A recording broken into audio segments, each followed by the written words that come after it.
집 걱정, 전월세 걱정 없는 대한민국. 새 정부 부동산 정책의 슬로건입니다. 이에 따라 임대주택이 해마다 17만 가구씩 확충될 것으로 보이는데 100조 원 안팎의 재원을 어떻게 마련하느냐가 선결 과제입니다. 강진원 기자입니다. 주택 임대차 시장에서 월세의 비중은 지난해 처음으로 60%를 넘어섰습니다. 지난 2012년 이후 불과 4년 만에 10%포인트나 뛰었습니다. 그만큼 전세의 비중은 줄어 서민들이 체감하는 실질적인 주거비 부담도 커지고 있습니다.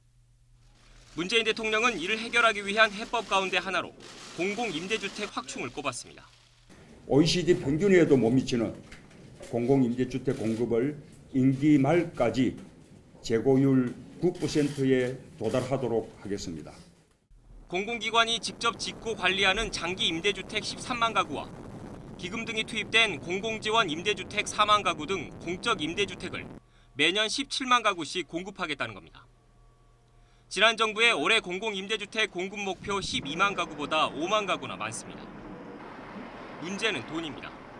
새 정부의 계획대로 공공임대주택을 공급하기 위해선 임기 5년 동안 100조 원 안팎이 필요할 것으로 전문가들은 추정하고 있습니다. 주무기관인 토지주택공사, LH의 부채가 130조 원을 넘어선 상황에서 부담될 수밖에 없습니다. 전세난에 시달리고 있는 무주택 서민 입장에서는 공공임대주택이 마지막으로 기댈 수 있는 언덕 같은 건데요. 전반적인 방향성은 옳지만 과연 재원을 어떻게 확보할 것인가 문제가 과제라고 볼 수가 있겠습니다. 서민 주거 안정을 위해 공공임대주택을 확충하겠다는 새 정부의 정책 목표에 대다수 전문가는 공감하고 있습니다.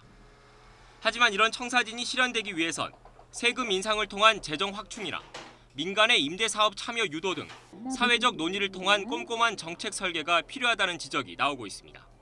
YTN 강준원입니다.